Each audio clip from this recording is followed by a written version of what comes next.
invité avec nous chaque soir pour décrypter les mouvements de la planète marché. Alain Dubrul est avec nous ce soir, le directeur de la gestion de Claresco. Bonsoir Alain. Bonsoir Guillaume. Étienne de Marsac avec nous également ce soir en plateau, le directeur des investissements cross-asset de Sony Asset Management. Bonsoir Étienne. Bonsoir Guillaume. Merci d'être là et merci Alexandre Baradès d'être avec nous également ce soir. Bonsoir Alexandre. Salut toi. Ravi de vous retrouver, vous êtes chef analyste chez IG. Alexandre, je commence avec la seule vraie question d'une certaine manière quand on anime une émission boursière.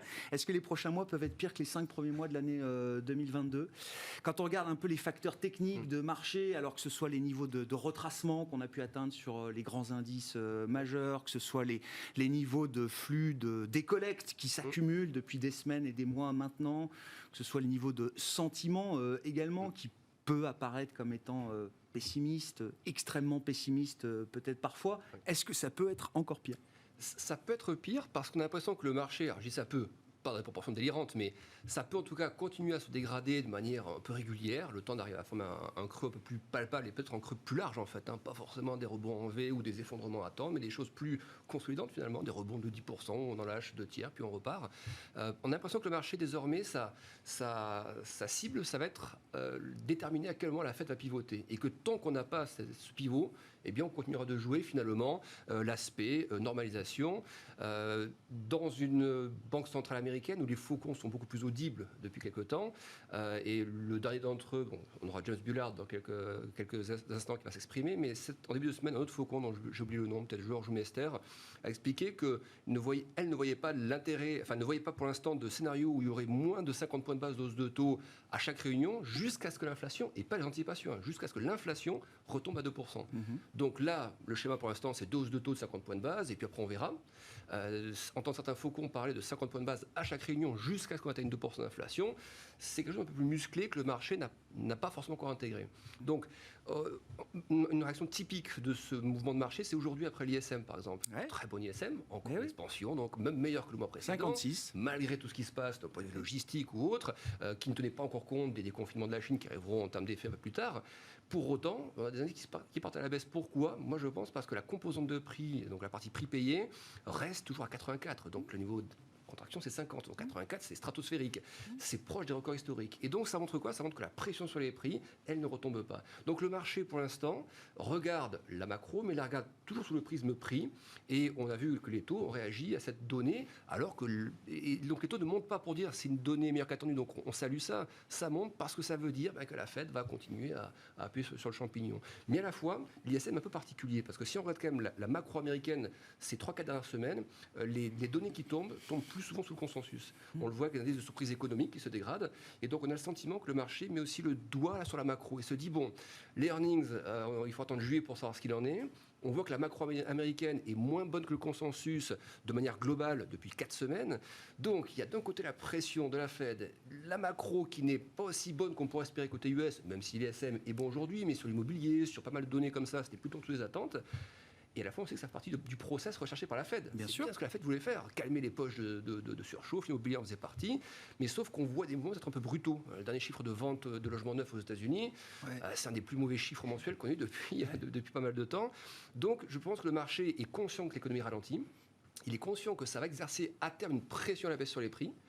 Mais pour l'instant, la Fed continue d'appuyer. Et tant qu'il n'y a pas cette espèce de pivot ressenti par le marché, je pense que oui, à ce moment-là, on peut retester au moins les points bas. On peut pas forcément faire moins 20 de plus, mais voilà, retester un peu les supports et puis former des bottoms un peu larges. L'inflation ne va pas se dissiper en 3 mois, donc des creux un peu larges comme ça où il va falloir atterrir. Voilà. Donc toute la question, c'est effectivement quelle va être la capacité de résistance, de résilience de l'économie américaine face aux effets récessifs de l'inflation sur le pouvoir d'achat des ménages. Oui. Et là, c'est une incertitude grande ouverte encore aujourd'hui pour les investisseurs.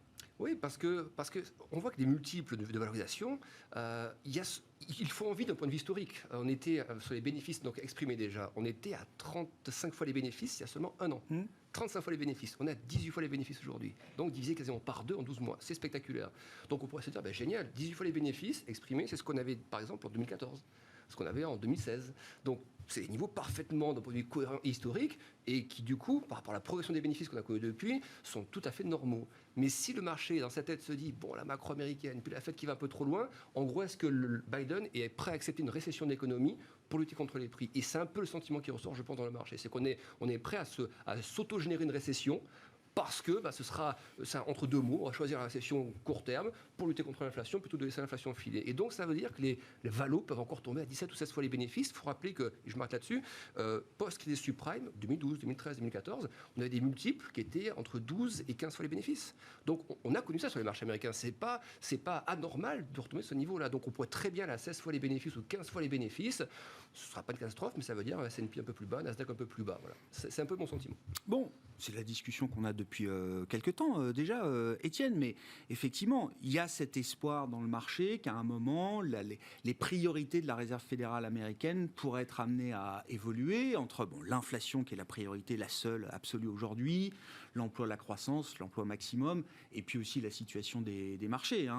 Est-ce que l'ordre des priorités de la Fed peut être à un moment bouleversé ? Est-ce que c'est un espoir qu'on a pour la rentrée? On sait que Jackson Hole sera un moment important à la fin du mois d'août, viendra ensuite l'automne, etc.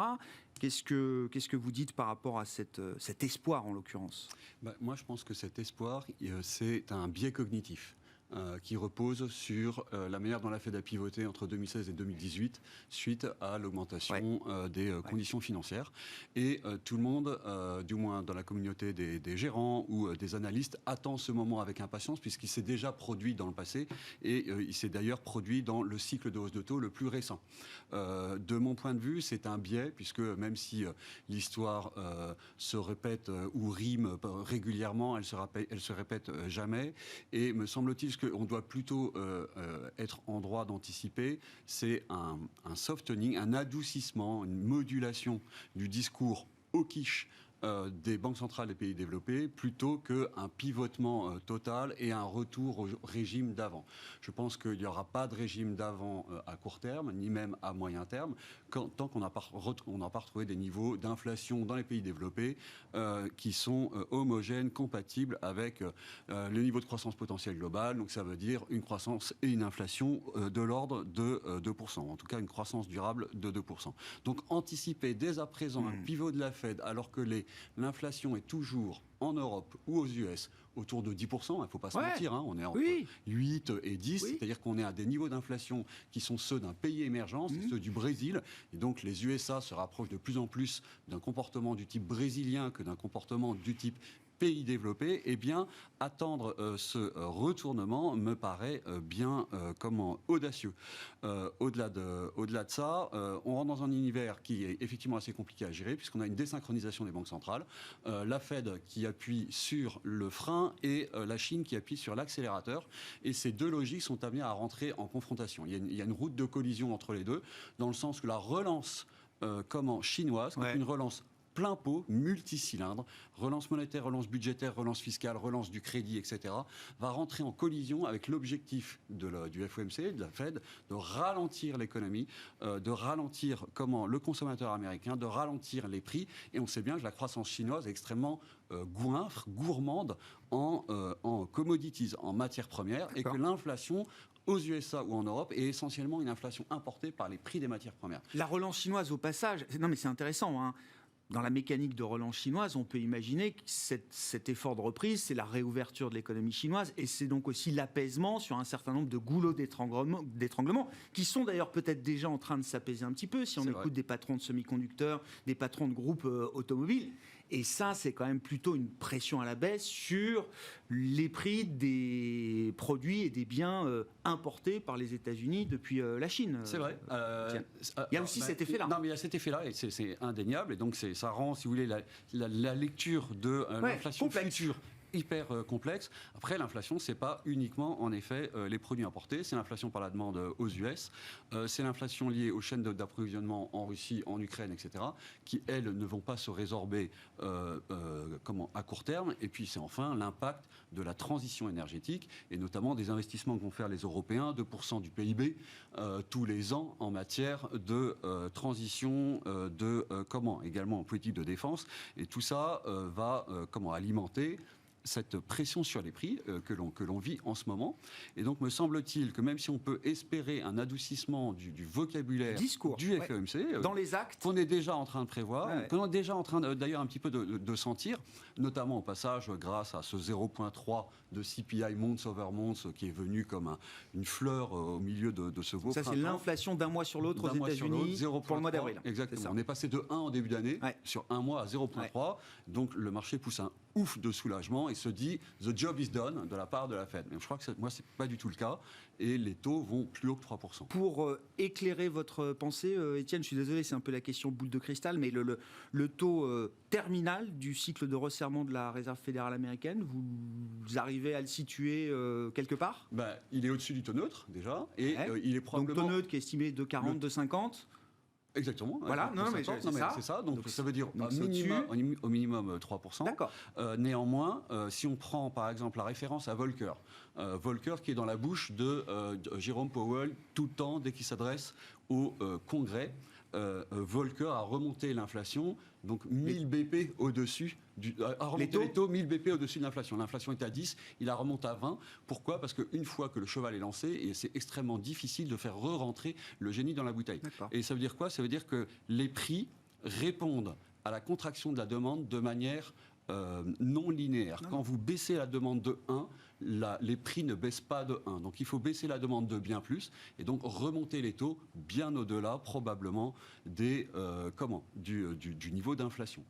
D'accord. Donc c'est pas juste être neutre. Exactement. Donc si on voit une inflation à 4, moi je ne serais pas étonné que l'année d'après, donc 4 à la fin de l'année 2022, je ne serais pas étonné qu'en 2023, on ait des taux américains courts à 5. Et la course de l'économie américaine entre-temps permettra à la Fed d'aller jusqu'à cet objectif. Ou pas, exactement. Non mais c'est vrai. C'est vrai, c'est là où il y a une forme de circularité dans les marchés financiers, c'est-à-dire si se produit une deuxième déflagration financière, alors la Fed avec des effets sur l'économie réelle, des effets richesse. Exactement, il n'y a plus besoin de monter les taux autant.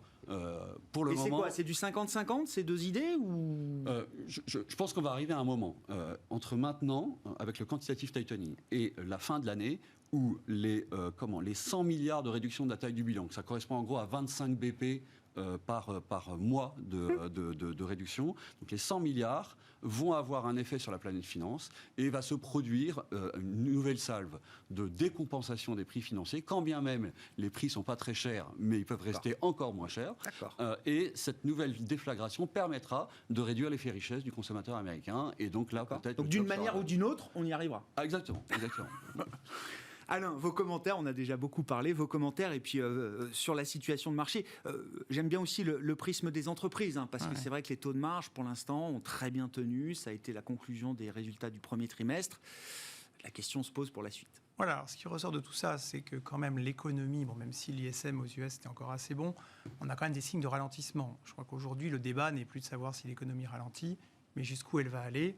Et jusqu'où il faut qu'elle aille pour que ça ait un impact sur l'inflation et que, éventuellement, le discours des banques centrales s'assouplisse.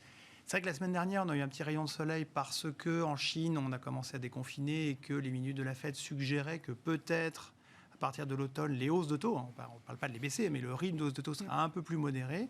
Ça fait rebondir assez vite le marché.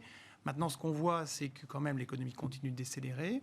L'inflation, l'inflation, elle est bien là et pour un certain nombre de raisons. Il y a évidemment la poursuite de l'affrontement avec la Russie sur les sanctions qui n'aident pas les prix de l'énergie, mais on voit bien qu'elle est aussi, même en Europe maintenant, elle n'est pas que cantonnée à l'énergie ou à l'alimentaire. Donc on a une inflation qui est là, qui va durer un moment, parce que ça met du temps à démarrer, ça met du temps à s'arrêter. Rappelons, si on parle des entreprises, que beaucoup d'entreprises, industrielles notamment, quand elles font leur budget pour une année, elles ont déjà pris des couvertures pour leurs matières premières, pour le prix de l'énergie. Donc par exemple, les prix de l'énergie très chers, ça va mettre 12 mois à se sentir dans les prix de revient. Donc aussi, leur translation dans les prix à la consommation, ce qui est lancé va prendre du temps. Donc moi, ce que je crains d'un point de vue marché, en fait, c'est que là, on a eu un premier trimestre où les résultats des entreprises étaient très bons. Et même les perspectives, il n'y a eu quasiment pas de révision à la baisse pour l'instant. On a une macroéconomie, objectivement, une économie qui ralentit. Des taux qui, pour l'instant, montent. Et puis, à cause de Madame Inflation, ça pourrait prendre un peu plus de temps que prévu ou que espéré, en tout cas, pour que les taux commencent à s'infléchir. Je ne dis pas arrêter de monter, mais à monter un peu moins vite, on va dire. Et donc, ce que je crains entre les deux, c'est des sociétés qui vont sortir des résultats assez mauvais. Pour les pires, avant leur juillet, celles qui sont obligées de faire des warnings, comme on dit, parce que ça va vraiment très mal. Ouais. On a vu Maison du Monde la semaine dernière, Oui. par exemple. Oui. Mais il y en aura d'autres. Ouais. Et aussi les gens qui ont du mal à être approvisionnés de Chine, les gens qui ont... Enfin, bref, ça va venir, pas de tous côtés, mais en tout cas, il y en aura beaucoup. Non, mais ça peut aller Il va y avoir beaucoup de downgrades, c'est évident. Ouais. Et l'étape suivante, c'est qu'on aurait pu penser, OK, mais si ça va très mal du côté des entreprises, peut-être que le marché a franchi une étape et se dit maintenant, on est vraiment en récession, au ralentissement, donc la Fed et les autres vont changer de discours et on pourrait tout avoir ce qu'on a vu dans le passé, c'est-à-dire des mauvais résultats, mais pour le coup, un début de Le revalorisation côté des bad news multiples. is good news. C'est ce qu'on attend. À terme, ça sera ça. Le problème, Suffisamment de mauvaises nouvelles pour que on puisse s'appuyer dessus. disons que là, ça fait 9 mois qu'on a des bonnes nouvelles sur les résultats, mais que le cours ne bouge pas, parce qu'évidemment, les multiples baissent, parce que les gens s'attendent à ce qu'après, ce soit plus compliqué, et puis en plus, les taux montent. Là, on va avoir des mauvais résultats, c'est quasi certain.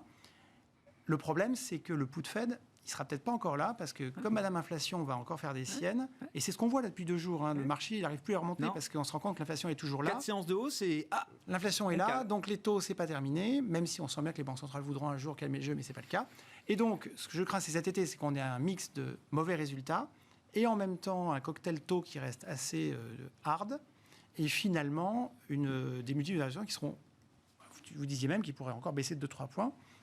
Je ne sais pas si on ira jusque-là, mais au minimum, moi je crains que les baisses de résultats ne soient pas encore accompagnées d'une revalorisation. Donc on pourrait avoir un marché qui pourrait encore prendre 10 à 20% de plus bas. Ouais, je comprends. Quels vont être pour vous les secteurs Parce que d'une certaine manière, vous l'avez expliqué avec les couvertures, et puis c'est vrai que l'an dernier, le pouvoir d'achat était quand même préservé, que l'inflation a mis du temps à sortir de sa boîte, effectivement, en Europe en tout cas. Donc on commence juste à rentrer dans le dur. Et jusqu'à présent, d'une certaine manière, tout le monde avait du pricing power, pour de bonnes ou de mauvaises raisons. En tout cas, pour des raisons conjoncturelles ou pour des raisons plus structurelles. Alors, il y a un tri qui va s'opérer, j'imagine. Oui.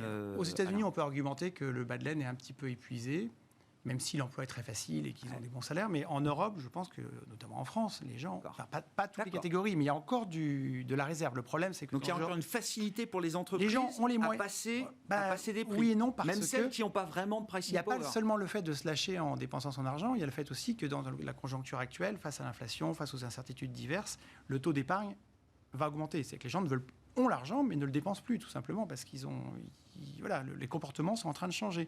Même s'il y a un petit effet post-Covid qui, dans des pays comme la France ou l'Espagne, notamment avec le tourisme, rajoutera quelques dizaines de 0,10 ou 30 de PIB, on sera un peu plus aidé que l'Allemagne qui est très industrielle. Mais je crains en effet que du côté de la consommation, ça commence à coincer. C'est ce qu'on a vu sur Maison du Monde, ce qu'on voit dans l'alimentaire. On va probablement avoir du downtrading, c'est des gens qui vont, au lieu d'acheter des marques nationales, c'est ce que Walmart passer vers les marques, Target, bien sûr. les marques blanches, les marques blanches ou carrément les premiers prix, oui. pour essayer de maîtriser leur budget. Et ça veut dire qu'il y a un nombre croissant de secteurs où, jusqu'ici, on pouvait très facilement passer l'inflation dans les prix. On l'a vu dans l'auto, on l'a vu dans l'électroménager. Ouais. Et là, ce n'est pas un problème de stock, parce que les stocks sont toujours à zéro. Mais quelque part, le seul risque, c'est que les entreprises ne puissent plus répercuter toutes les hausses des prix dans la consommation s'ils veulent que les volumes tiennent un minimum. Et c'est de là, je pense, que viendront les baisses de résultats. Alors, quel secteur ? Donc un consort comme la consommation de base, qui a été vendu comme défensif, face à l'inflation. Consommation, vous dites aujourd'hui, c'est plus aussi consommation, et en particulier consommation discrétionnaire, je crains malheureusement que ce sera difficile. À l'inverse, des secteurs comme la technologie ou ceux qui sont à pricing power ou les services, par exemple les services informatiques, etc., les entreprises ont besoin d'investir et où ils ne sont pas tellement touchés par l'inflation, à part l'inflation salariale, mais qui met beaucoup de temps à arriver.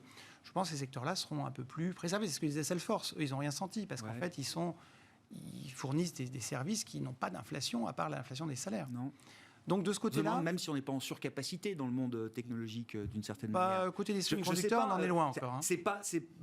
Côté semi-conducteurs, on est encore très loin. Sur la hard tech, d'accord, mais on manque pas d'offres de cloud aujourd'hui dans le monde. Enfin, mais la demande de cloud est très très forte. Qu'on fait les problèmes d'Atos. D'accord. Et aujourd'hui, ils n'arrivent pas à recruter dans ces métiers-là. D'accord. Donc la demande peut justifier qu'il y ait du pricing power aujourd'hui, dans ces entreprises. C'est pas encore des commodities. Les sociétés qui actuellement publient dans les SS2I, etc., disent que l'activité est très bonne.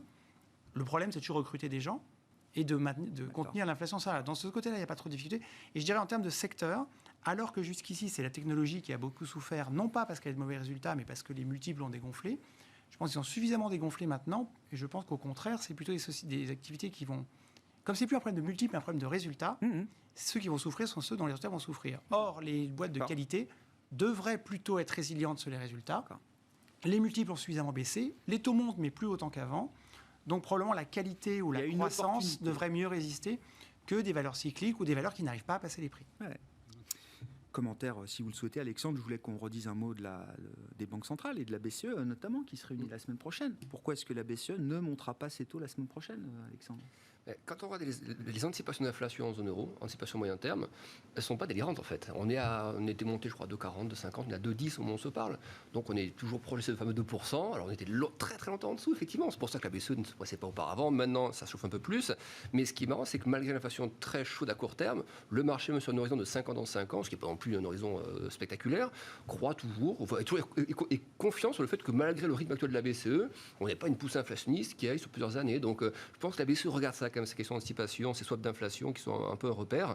Et puis il y a peut-être une idée aussi que, un peu comme sur les vagues sanitaires, c'est-à-dire que l'inflation va commencer à grimper plus vite aux États-Unis, elle arrive en Europe avec du décalage. Pareil pour les hausses de salaire qui ont progressé d'abord aux États-Unis, plus fort, et maintenant ça commence à partir un peu en Europe. Donc il y a aussi ça qui fait que je pense que le marché se dit aussi, du coup, il y a un décalage, certes, mais si les États-Unis commencent à plafonner au niveau de l'inflation, donc l'Europe ne va pas trop tarder à y être après ça. Mais c'est vrai que la partie sur laquelle personne n'a la main et qui est la plus problématique, c'est vraiment ce que disait Étienne, les commodities. On voit bien, regardez typiquement, hier, une nouvelle au Wall Street Journal qui pense que la Russie peut être exclue des accords, donc l'OPEP va produire un peu plus à un moment donné. Hop, le pétrole lâche $3. C'est démenti aujourd'hui, boum, ça reprend.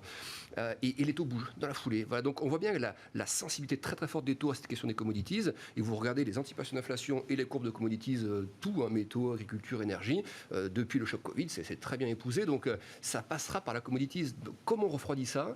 Soit effectivement, le mieux, cesser le feu. Là, c'est génial parce que ça bénéficie à tout le monde, aux taux, aux matières premières. Donc les indices, le bottom est là, on est certain. Si un cessez-le-feu, le point bas, il est là sur les indices parce que... C'est le rationnel économique, mais dans un enjeu géopolitique, qui va durer un peu plus. L'autre moyen de faire ça, et c'est pour ça qu'on a l'impression que les gouvernements ne peuvent pas le dire parce que politiquement ce serait du suicide, mais ce que j'ai dit tout à l'heure, je pense qu'ils sont vraiment prêts à accepter la récession. On voit d'ailleurs Jérôme Powell dire très clairement il y a quelques jours, il faut qu'on arrive à rééquilibrer l'offre et la demande.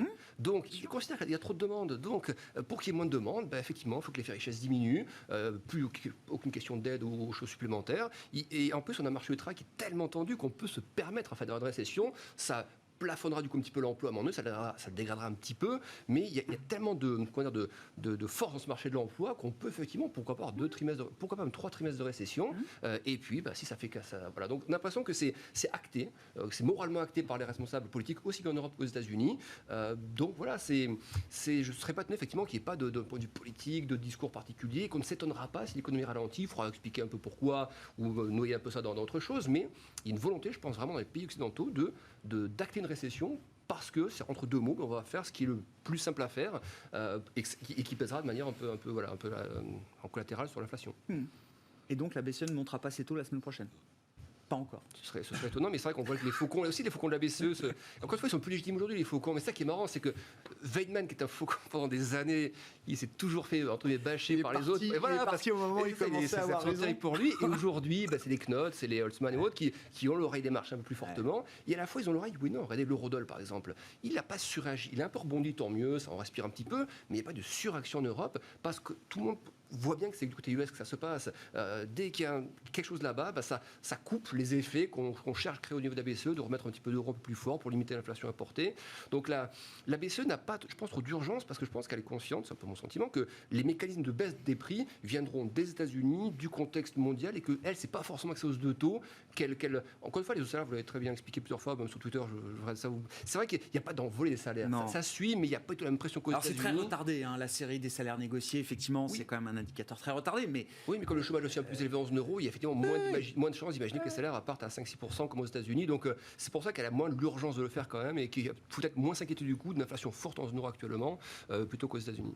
Il y a encore des différences entre le schéma, la séquence américaine et le schéma, la séquence européenne. On a l'impression quand même que le risque récessif en Europe, il arrive beaucoup plus vite dans la séquence qu'aux États-Unis. On a tous vu la contraction du PIB en France au premier trimestre, et c'est pas des effets techniques de stock, d'exportation. C'est vraiment la conso qui s'est effondrée au premier trimestre en France, alors que le pays bénéficie quand même d'un taux d'inflation le plus faible en Europe aujourd'hui. Oui, bon, là, très clairement, il y a un effet Ukraine et un effet proximité avec les chaînes d'approvisionnement en Asie, dont ne souffrent pas forcément avec la même intensité les États-Unis. Et donc, je pense que du point de vue de l'inflation importée, l'Europe est en avance par rapport aux US.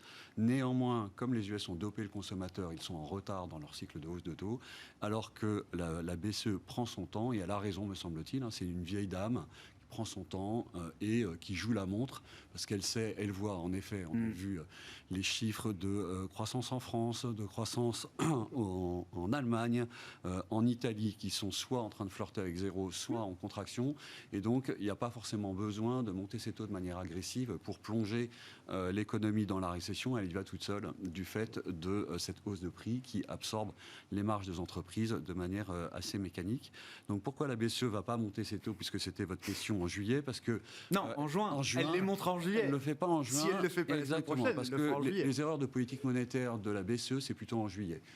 Celle de 2011, c'était en juillet 2011, Trichet, et avec une remontée de taux le jour où la Grèce ou le Portugal est downgradé en junk. Donc, de ce point de vue-là... Et 2008 aussi, c'est 2008 aussi. Donc, de ce point de vue-là, l'histoire pourrait se répéter.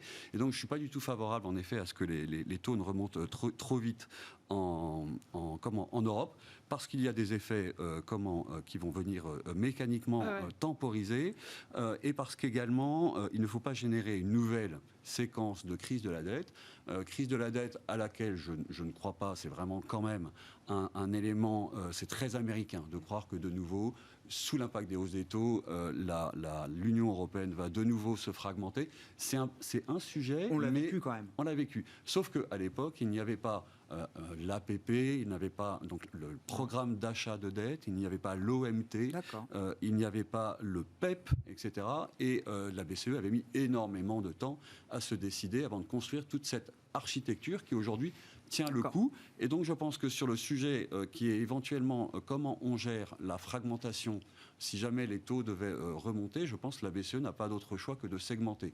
C'est-à-dire d'envoyer un signal au marché financier, je monte les taux, regardez, je suis crédible, et au passage je freine, j'enraye la baisse de l'euro qui induit de l'inflation importé, mais je ne peux pas monter les taux ou relâcher totalement mes programmes d'achat de dette.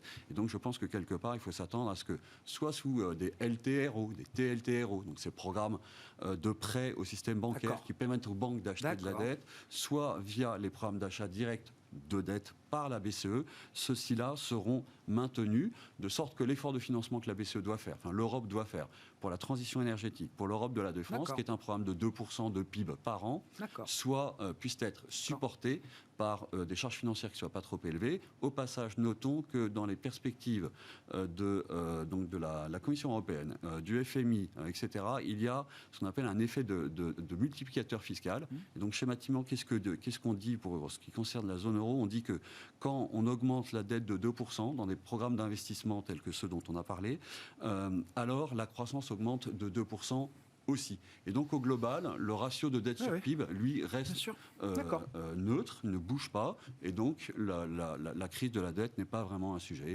Donc, il y a une vraie différence quand même entre la BCE et la Fed. Et la BCE adopte plutôt une attitude qui vous paraît appropriée aujourd'hui.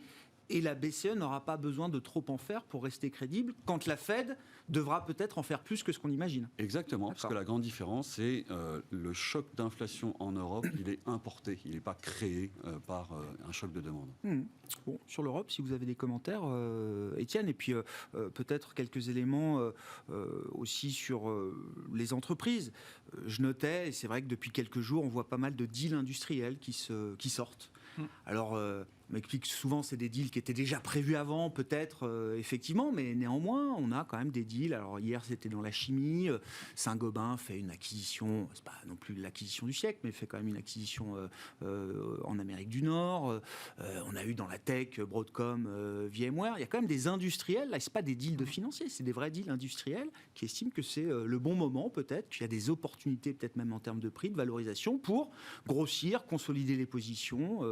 Je veux dire que quel que soit le cycle économique, de toute façon, on pourrait même dire d'ailleurs que lorsque les perspectives de croissance sont moindres, c'est là qu'il est important d'être plus fort, plus gros pour gagner de la part de marché dans un marché qui croît peut-être moins vite. Ouais. Donc après, on peut discuter dans les deals récents, par exemple Saint-Gobain qui a fait une acquisition au Canada, qui est plutôt bien positionnée, etc., légèrement relutive. Mais comme c'est un métier assez cyclique, certains s'interrogent sur le fait que est-ce que c'est le bon moment du cycle pour l'acheter. Maintenant, DSM et Firmenich, là, on est sur des métiers beaucoup moins cycliques de mon point de vue, beaucoup plus pérennes, très très récurrents. C'est la chimie et même les ingrédients naturels, arômes. C'est le grand acteur non coté. Ouais. Du marché des fragrances, c'est-à-dire tous les éléments, arômes et fragrances, c'est-à-dire les éléments qui sont constitutifs tous les parfumeurs achètent à ces gens-là qui les aident à concevoir leurs parfums ou à faire leurs arômes pour l'agroalimentaire. C'est un Givaudan non coté. Voilà, c'est l'équivalent de Givaudan, d'ailleurs ils sont suisses, oui. Et c'était le grand acteur non coté. On a Givaudan, IFF, Symrise en Allemagne, et donc Firmenich qui était... Voilà, et là, Firmenich se rapproche de DSM, qui est également un chimiste, enfin proche de l'agroalimentaire, qui lui aussi est dans la nutrition, dans les ingrédients pour l'alimentaire, etc. Et donc, ce deal est tout à fait cohérent. Au passage, d'ailleurs, DSM a vendu une autre division à Lanxess, qui était un petit peu non-core. Donc, pour DSM, c'est être plus fort dans des métiers... Et voir la famille Firmenich vendre à ce moment-là, faut pas extrapoler le message en se disant voilà, les actionnaires familiaux historiques vendent maintenant tant que les prix sont encore. Ils récupèrent 3,5 milliards de cash, mais l'essentiel de ce qu'ils récupèrent, c'est quand même des actions DSM, puisque l'opération se fait sur une valorisation de 17 milliards. Donc il y a 3,5 milliards en cash juste pour s'amuser, mais ils investissent 13,5 dans DSM. Alors les valorisations, 21 fois l'EBITDA, c'est exactement ce que Croda a racheté sur Iberchem il n'y a pas très longtemps à Euraseo. Iberchem a 21 fois, qui avait été acheté à 18 fois il y a 3 ans. C'est cher, c'est-à-dire que les multiples ne sont pas donnés, oui. Mais c'est une industrie où la croissance est très régulière, très visible. Il faut bien comprendre, quand on est Firmenich et qu'on travaille pour L'Oréal ou pour LVMH, il faut 5 ans pour être référencé. Et une fois qu'on est référencé sur un parfum, on a des volumes, pas garantis, mais on est le fournisseur exclusif sur 30 ans. Bien sûr. Donc c'est des métiers extrêmement qualitatifs, avec une belle croissance, où il y a des vrais savoir-faire. Et ça, je ne dis pas que ça n'a pas de prix, mais en tout cas, c'est bien valorisé par le marché en ce moment, mais il y a des vraies perspectives de croissance. Et là, il y a du pricing power. Parce que c'est des métiers à 80% de marge brute. Bon, sur l'aspect gestion, où est-ce que vous en êtes Alain, gardez la parole chez Claresco. Est-ce que, vous le dites tous, il y a un risque qu'on ait encore une jambe de baisse supplémentaire sur les marchés actions alors, prudence. Sur les actions, prudence, parce que en gros, on craint que les downgrades ne nous rattrapent avant que la revalorisation se passe, à cause de Madame Inflation et une situation sur les taux qui reste difficile. Donc, on reste quand même investi en actions, mais on est assez prudent en ce moment. C'est plutôt du côté de l'obligataire sur lequel ça fait des années qu'on n'a pas envie d'en avoir, parce qu'on trouve on chipote sur la BCE, mais à moins 0,50, les taux courts, alors que l'inflation en Europe est à 8. Oui. Cherchez l'erreur quand même, c'est pas tout à fait logique. Si on remonte à 0 en septembre, on regardera des taux d'intérêt réels ultra négatifs. Il faut quand même remettre les choses en place. Mais si on regarde les marchés obligataires, pour résumer, l'Allemagne 10 ans 1%, la France 10 ans 1,60, bientôt 2, l'Italie 3, l'investment grade, on va dire, les entreprises de bonne qualité 4, le high yield 5, et si on se positionne aux États-Unis, c'est plutôt 5 pour les entreprises de qualité, 7,5 pour le high yield. Ça pose question, c'est-à-dire que quelque part, 7,5% aux États-Unis pour du haut rendement, je ne pense pas qu'on puisse attendre que la bourse, on pense que les actions peuvent faire 7-8% par an, on y est presque.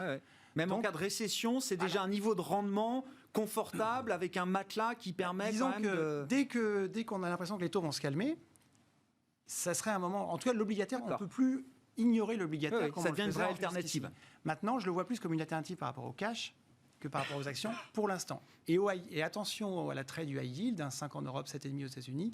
Si ça souffre sur les actions, ça souffrira aussi sur le high yield. Donc en termes de rendement, moi j'irais plutôt en ce moment... D'accord. Très très doucement, mais un peu plus vers l'investment grade à 4, où là on pourrait encore un tout petit peu souffrir la hausse des taux, mais si on a un environnement récessif pour 1 ou 2 ans, ça sera plutôt une classe active qu'on commence à regarder vraiment. Voilà.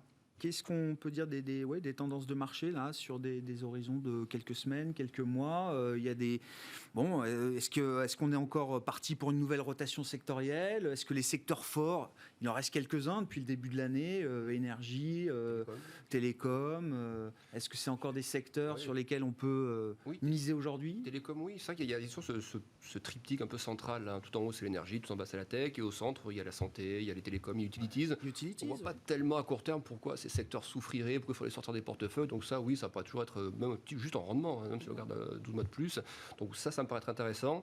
C'est vrai que pour tout ce qui est tech, on voit bien sur les graphiques, les commodities comme ça, la tech comme ça, il va falloir jouer l'effet un peu mâchoire qui va se refaire à un moment donné. Mais ça, pour commencer à jouer la tech, j'attendrais effectivement d'avoir des vrais signaux sur les commodities et toutes les comos. Bon, c'est assez synchronisé les comos quand même, parce que les indices globaux montent, Bloomberg, CRBO, tout monte.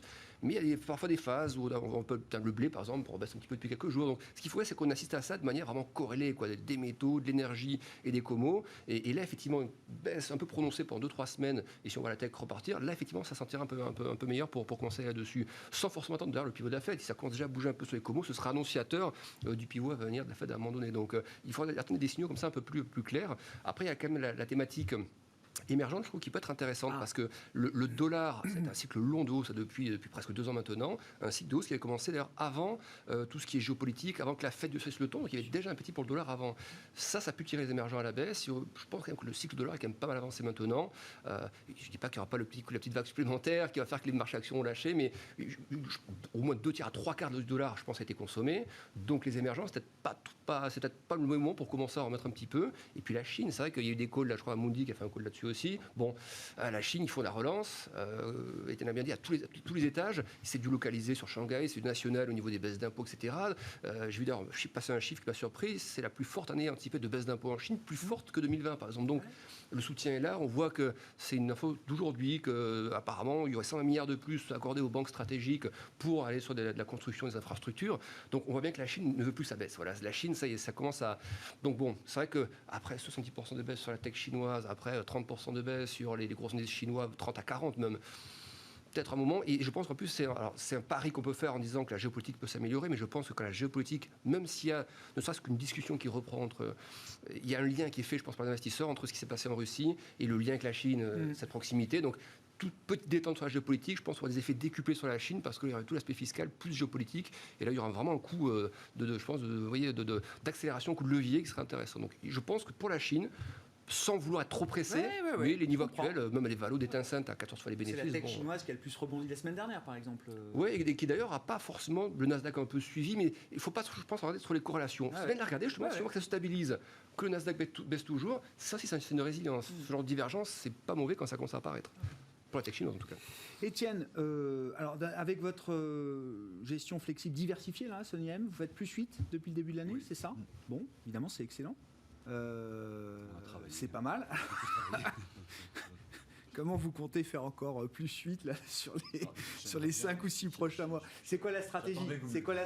Est-ce que la stratégie change là par rapport à ce que vous avez mis en place pour préserver le capital et même délivrer 8% de performance sur la première partie d'année? Oui, je crois. Elle devient plus nuancée, c'est-à-dire qu'en début d'année, on avait joué effectivement plein pot le durcissement des conditions financières américaines et globalement dans les pays développés, donc Canada, Australie, etc. Comment on le jouait? Remonter des taux d'intérêt, ce qu'on appelle l'aplatissement de la courbe des taux, c'est-à-dire les taux courts remontent plus vite que les taux longs, des signes de défaillance dans le marché immobilier, notamment le marché immobilier canadien et américain. Donc, par exemple, effectivement, c'est un fonds qui peut pas simplement être long, là on cherchait des idées d'investissement pour être long, mais qui peut également être short ou bien long short, ce qui lui permet effectivement d'avoir capté une bonne partie de cette déflagration ou de cette décompression sur les marchés... Décompensation, exactement, idée, oui. Sur les marchés actions. Donc là on devient plus nuancé, puisqu'effectivement on sent bien que la première salve a eu lieu, que les banquiers centraux eux-mêmes passent plus en data dependency, donc on est obligé de se réserver de l'optionnalité face à un aléa qu'on ne maîtrise pas très bien, l'aléa inflationniste, l'aléa croissance, l'aléa earnings. Donc moins d'opposition agressive. En revanche, je reste en effet persuadé que la partie consumer discretionary aux États-Unis doit continuer à souffrir. Donc c'est plutôt une partie sur laquelle on reste vendeur. Que le marché immobilier américain a à peine commencé sa consolidation. Oui. Ou sa décompensation, notamment quand on voit les taux mortgage à 30 ans, et puis le run qu'a effectué le consommateur américain pour aller refinancer au plus vite avant de subir de plein fouet l'impact de cette hausse de taux. Ça fait penser un petit peu à des univers de type 2008, et avec peut-être une comparaison à faire qui est que les CDO de 2008, c'est les CLO d'aujourd'hui.